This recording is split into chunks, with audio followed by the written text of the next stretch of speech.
Hello everyone. Just want to talk about the most exciting, most momentous occasion that's going to be happening here in England, in Birmingham. The Commonwealth Games are starting, and why are we talking about this? This presents us with our largest, biggest opportunity ever to do the work of effective, aggressive evangelism, spreading the third angel's message. They're doing some literature evangelism. We're going to be spreading the Great Controversy and many other kindred materials. This is a much bigger platform than God has ever afforded us since we started doing this work. Our biggest ever so far has been the COP26, and by comparison, it's dwarfed by this. And why are we saying that? There are plenty of countries that are going to be involved.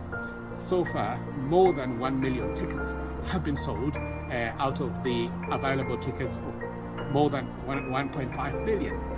And that's people coming to the region of the West Midlands. There is about 30 different venues that people are going to be attending. And at every day, there is going to be at least 20 different events happening across the West Midlands, Warwickshire, and some of them are even happening in London. Birmingham alone has got more than 1 million people. Coventry is close enough to 500,000, and many other towns, also Smethwick. So this is a huge opportunity, and even in London where they are going to be. And Sister White counsels us that we should capitalize on any such meetings. And her justification was Jesus, during his time, was attending to each and every one of those events, and his voice will be heard sounding a distinctive note about his mission here on earth. And if we are to be followers of him, we need to do exactly that.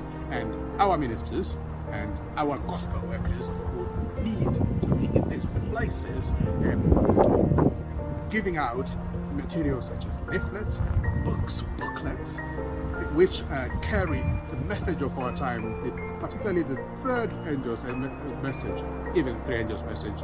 And no book encapsulates that more than the Great Controversy, and we've made it our mission to give it to every person who will receive it. We know that soon, and very soon, the matters are being arranged by the enemy to make sure that all the way to do this work will be hedged with insurmountable challenges. So right now, when we still can we please do God's work? But why are we even talking about this? What do we need? We're going to need a lot of your help.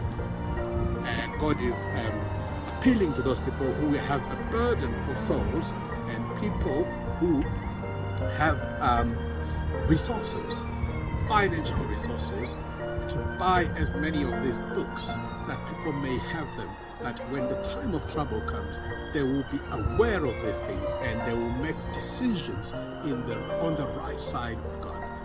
And if you don't have any materials, or even if you had materials, there is one more thing that is going to be needed, and that's human resources.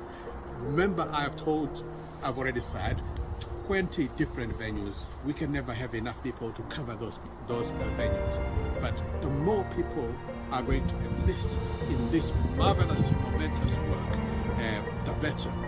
The benefits of this is we are going to be preaching to countries that we have never been to, and we may never have a chance to go there. And we have got precedents in the Bible and even in the spirit of prophecy. Let me bring one example. John Wycliffe was doing his wonderful work in England, and Jerome was in England while John Wycliffe was working. But if you read Great Controversy, the story of John Huss and Jerome, we are educated and told that Jerome had actually gotten that light from England, and then he took it to Prague, to the Czech Republic, and so on and so forth. So this is how the work is going to go. So this opportunity will get us to go and evangelize to places further afield places that we can't even afford to travel sometimes, but they have been brought to us so that we can communicate the true truth, that's the sure word of prophecy, and these people will be drawn to Christ. And let's hasten the work, and Christ will soon come. Let us be ready and stay ready. Thank you. Wait not for appeals. Our people are not to wait for more appeals, but are to lay right hold of the work, making those things which appear impossibilities, possibilities. Let each one ask himself, has not the Lord entrusted me with means for the advancement of his cause? Let us be honest with the Lord. All the blessings that we enjoy come from him, and if he has entrusted us with the talent of means, that we may help to do his work, shall we hold back? Shall we say, no, Lord, my children would not be pleased, and therefore I shall venture to disobey God, burying his talent in the earth? There should be no delay. The cause of God demands your assistance. We ask you, as the Lord's stewards, to put his means into circulation, to provide facilities by which many will have the opportunity of learning what is truth.